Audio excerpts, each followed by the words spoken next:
Është zhvilluar nënshkrimi i marrëveshjes së bashkëpunimit që mbështet zhvillimin e parqeve eko-industriale në Shqipëri. Në fjalën e tij, Gonzato theksoi se plani i rritjes do të dyfishojë ekonomitë e vendeve të Ballkanit Perëndimor. Marrëveshja e bashkëpunimit që ne po nënshkruajmë sot hap rrugën për zhvillimin e këtyre parqeve. Parqet eko-industriale do të ndihmojnë industritë që të përshtaten me rregulloret e reja, do të përmirësojnë edhe konkurrueshmërinë në treg dhe do të ulin ndikimin që do të sjellë prodhimi në mjedis. Dhe natyrisht që 60% e prodhimet në këtë rajon shkon për BE, kështu që arritja e standardeve të duhura është shumë e rëndësishme për rritjen ekonomike. Dhe për këtë arsye jemi të kënaqur që kemi IFC-n si partner, sepse na sjellën në fakt një ekspertizë shumë të gjatë në këtë fushë dhe ekspertët tuaj do të ndihmojnë për të identifikuar ato vende pilote, siç e dëgjuam edhe sot, me ministrin për shembull për një zonë që mund të jetë potenciale për krijimin e këtij parku eko-industrial. Ndërkohë, Ministri i Ekonomisë, Kulturës dhe Inovacionit, në fjalën e tij, vuri theksin të rëndësia e zhvillimit të parqeve eko-industriale në Shqipëri, në vendin ton dhe në ekonominë e saj. Ky projekt që ka si qëllim implementimin të koncepteve të këtyre parqeve në Ballkanin Perëndimor, për të adresuar dhe për të mbështetur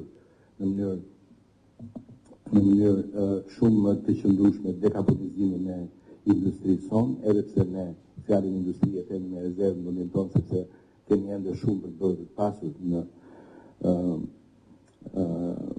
realitetin tonë ekonomik një industri e cila për fatin e mirë ndonjëherë, duke qenë se në shumë prej sektorëve nuk e kemi, ose e kemi në një gjendje tepër të pavandetur, është mirë sepse mund të fillojmë që tani që të shohim për të kaluar direkt në shembuj dhe në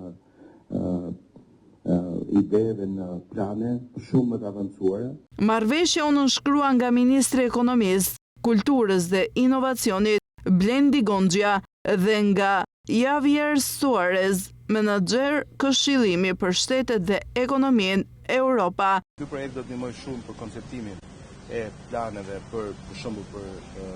parkun e metalurgjikut, pra për zonën industriale në metalurgjik, ku do të punojmë atje me zhvilluesit që aktualisht janë dhe me gjithë aktorët që në këtë park janë sot, dhe gjithashtu do të ndihmojë edhe për parqet e tjera ekzistuese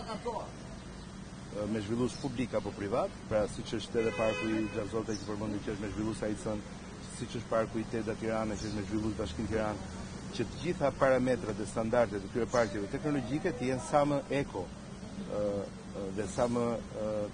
njësore me mjedisin. Në shkrimi kësaj marrëveshje bashkëpunimi përfaqëson një hap kyç në zhvillimin e politikave dhe kuadrit rregullator të nevojshëm për të mundësuar transformimin e qëndrueshëm të zonave industriale në Shqipëri në përputhje me standardet mjedisore të Bashkimit Evropian dhe agjendën e gjelbër për Ballkanin Perëndimor.